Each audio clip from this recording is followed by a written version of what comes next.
تو اگر اتنی بری حکومت کر رہی تھی تو یہ کس طرح، یعنی یہ وہ ہے جو نون لیگ نے 5ویں سال میں یہاں پہنچی تھی قرضے لے کے، خسارے بڑے بڑے کر کے ملک کو، جو کرنٹ اکاؤنٹ ڈیفیسٹ ہوتا ہے وہ پاکستان کی تاریخ کا سب سے بڑا خسارہ تھا.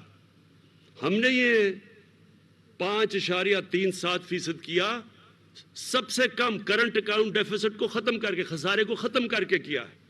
اس لیے بلومبرگ کہہ رہی ہے کہ ملک صحیح راستے پہ نکل گیا. اور اس کے علاوہ بھی دنیا پاکستان کی جو کلائمیٹ چینج، جو اس وقت سب سے جو آگے سمجھ رہی ہے کہ دنیا کا بہت بڑا مسئلہ آ رہا ہے گلوبل وارمنگ کا، اس میں پاکستان کو لیڈر مانا جاتا ہے کہ ہم دنیا میں سب سے آگے ہیں کلائمیٹ چینج میں. بورس جانسن برطانیہ کے پرائم منسٹر نے یونائٹڈ نیشنز میں پاکستان کا نام لیا کہ یہ ملک سب سے بہتر کام کر رہا ہے کلائمیٹ چینج کی طرف. ہمارا جو احساس پروگرام ہے وہ ورلڈ بینک نے ایکنالج کیا کہ دنیا میں 4تھے نمبر پہ سب سے بہترین احساس پروگرام ہے. تو یہ میں وہ باتیں کہہ رہا ہوں جو آپ اپنے موبائل کے اوپر چیک کر سکتے ہیں. اب تو بڑا آسان ہے، گوگل کریں کہ کیا میں سچ بول رہا ہوں یا نہیں بول رہا. تو یہ دنیا کی وہ ملک، دنیا کی کریڈیبل آرگنائزیشنز پاکستان کو متعلق کیا کہہ رہی ہیں. ہمارے جو پچھلے 2 سربراہ گزرے ہیں پچھلے 10 سال میں، ان کے اوپر بھی ویسے دنیا بڑا تبصرہ کرتی تھی. ان کے بھی دنیا کی بڑی بڑی میگزینز میں، اخباروں میں ان کے نام آتے تھے. ان کے اوپر BBC کی دونوں ڈاکیومنٹری بنی تھی دونوں سربراہوں کے اوپر، لیکن وہ بنی تھی کہ انہوں نے کس طرح پاکستان کا پیسہ چوری کیا، یہ کتنے کرپٹ ہیں. ان کی کرپشن کی داستانیں باہر آتی تھیں. کبھی ان کی تعریف نہیں کی کہ انہوں نے ملک کا کیا فائدہ کروایا ہے. اور اب تو خیر ایک گینس بک آف ریکارڈز میں ایک اور چیز آنے لگی ہے کہ مقصود چپڑاسی کے پاس 4 ارب روپیہ اس کے بینک اکاؤنٹ میں کیسے آ گیا. یہ ساری دنیا اب حیران ہوگی کہ 10,000 روپیہ جو تنخواہ لیتا ہے آدمی، وہ یہ شہباز شریف کے بیٹے کی شوگر مل کے اندر اس کے بینک اکاؤنٹ میں 4 ارب روپیہ یعنی کہ 400 کروڑ روپیہ کیسے پہنچ گیا. جب آپ ان کی تہ میں جائیں گے تو آپ کو پتا چلے گا کہ ہمارا ملک کیوں نہیں ادھر پہنچ سکا جدھر اس کو پہنچنا چاہیے تھا. اللہ نے اس ملک میں ہر قسم کی نعمت دی ہے، لیکن اگر آپ فیکٹری کے اوپر بھی ایک ڈاکو کو بٹھا دیں گے وہ فیکٹری بھی بینکرپٹ ہو جائے گی. یہ جو بڑے بڑے خسارے ہیں یہ ہر ان ملک کو آپ اٹھا کے دیکھ لیں جو غریب ملک ہے. میں آپ کو آج دعوے سے کہتا ہوں کہ ایک دنیا میں مقروض اور غریب ملک دیکھ لیں جدھر غربت زیادہ ہے. ہر جگہ ادھر اسی طرح کے ڈاکو ملک کے اوپر بیٹھ کے پیسہ چوری کر کے ملک کا پیسہ باہر لے کے جا رہے ہوں گے. کبھی بھی قوم اس لیے غریب نہیں ہوتی کہ اس میں وسائل کی کمی ہے. کبھی قومیں غریب نہیں ہوتی وسائل کی کمی سے. سوئٹزرلینڈ ہے ہی نہیں وہاں وسائل. کوئی بتائے کہ وہ کیسے دنیا کا سب سے خوشحال خطہ ہے؟ کیونکہ سوئٹزرلینڈ میں قانون کی بالادستی ہے. سوئٹزرلینڈ میں کوئی سوچتا ہی وہاں کوئی چوری نہیں ہے، کوئی قبضہ گروپ نہیں ہے، کوئی وہاں ان کا سربراہ کی جرت نہیں ہے کہ ملک کا پیسہ چوری کر کے باہر لے کے جائے. ادارے مضبوط ہیں. اور یہ ہماری اب سٹرگل ہے میرے پاکستانیوں. ہماری جو سٹرگل ہے وہ اس ملک کو ایک قانون کی بالادستی کے اوپر کھڑا کرنا ہے، ایک فلاحی ریاست بنانا ہے جو کہ اپنے کمزور طبقے کو اوپر اٹھائے گی. اور مدینہ کی ریاست میں انہی 2 اصولوں کے اوپر وہ ایک قوم کھڑی ہوئی تھی جس نے دنیا کی امامت کی تھی. وہی 2 اصول تھے. قانون کے اوپر کوئی نہیں تھا، قانون کی بالادستی تھی، سب قانون کے نیچے تھے. اور دوسرا دنیا کی تاریخ کی پہلی فلاحی ریاست بنائی گئی تھی. اور ان اصولوں پہ پاکستان کو کھڑا ہونا چاہیے تھا. تو اللہ کا شکر ہے کہ ہم اس راستے پہ نکل چکے ہیں. پہلا ہمارا یہ بہت بڑا ایک احساس پروگرام ہے، ایک کامیاب جوان پروگرام ہے. اور اب یہ جو ہیلتھ کارڈ ہے یہ سارا ایک پاکستان کو فلاحی ریاست کی طرف لے کے جا رہا ہے. اور دوسرا جو ہمارا مقابلہ یہ ڈاکوؤں کے ٹولے سے ہے، اور ان کا سب سے بڑا مسئلہ یہ ہے کہ قانون کے نیچے اپنے آپ کو نہیں لانا چاہتے۔ یہ چوری کریں تو جی ہمیں NRO دے دو، غریب بیچارہ چوری کرے تو وہ جیل میں۔ اور شاید اسی لیے ہمارے نبی صلی اللہ علیہ وسلم نے کہا تھا کہ تمہارے سے پہلے بڑی قوم تباہ ہوئی، جدھر بڑے ڈاکو چوری کرے تو آپ اس کو چھوڑ دیں اور NRO دے دیں، اور غریب چوری کرے تو اس کو جیل میں ڈالیں۔ جس طرح حضرت علی رضی اللہ تعالی نے کہا تھا کہ کفر کا نظام چل جائے گا، لیکن اس طرح کا ظلم اور ناانصافی کا نظام جدھر امیر عیاشی کرے چوری کر کے اور دوسرا بیچارہ صرف غریب جیلوں میں جائے، وہ نظام نہیں چل سکتا۔ اور آج اگر آپ نے دیکھنا ہے، کیونکہ مجھے موقع ملا ہے اس اپنی عمر میں ساری دنیا تقریباً پھرا ہوں، ہر غریب ملک کے اندر یہی ہمارے نبی صلی اللہ علیہ وسلم کا جو حدیث ہے، وہ ہر غریب ملک میں یہ قابو آتی ہے۔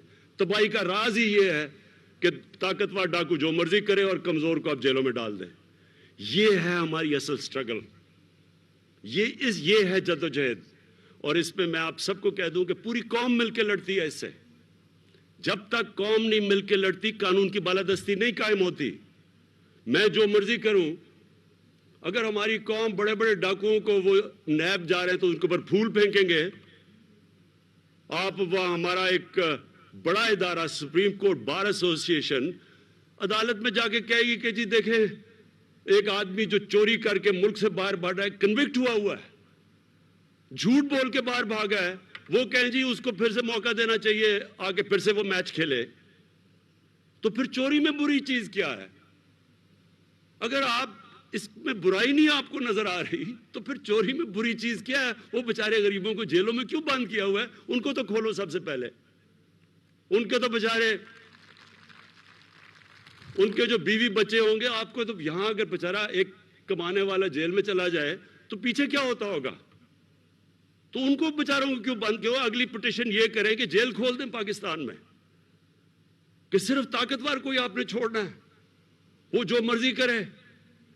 اربوں روپے کی پراپرٹیز میں لندن بیٹھے ہوئے ہیں، دونوں بیٹے باہر، اربوں روپے کی پراپرٹیز۔ میں لندن جانتا ہوں، سب سے مہنگا لندن یورپ میں سب سے مہنگا شہر ہے، لندن کی سب سے مہنگی جگہ کے اوپر ان کے گھر ہیں، اربوں روپے کے گھر ہیں۔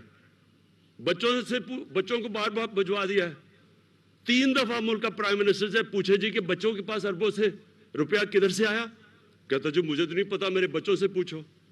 بچوں سے پوچھنے سے وہ کہتے جی ہم تو پاکستان کے شہری نہیں ہیں۔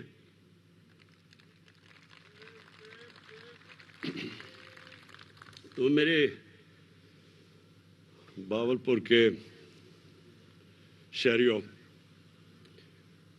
میں آج بڑی مجھے خوشی سے آپ کے سامنے یہ ہیلتھ کارڈ لے کے آیا ہوں، اور میں یہ بھی آپ کو بتا دوں کہ انشاءاللہ جو ساؤتھ پنجاب کا ہم نے آپ سے وعدہ کیا تھا، یہ پہلی ہماری، باقیوں نے بھی آپ سے وعدہ کیا ہے، لیکن انشاءاللہ یہ حکومت وہ آپ کا وعدہ پورا کرے گی، اور وہ اس لیے کرے گی کہ میرا ایمان ہے کہ ساؤتھ پنجاب کے لوگوں سے ناانصافی ہوئی ہے، ان کو شیئر نہیں ملا، ان کا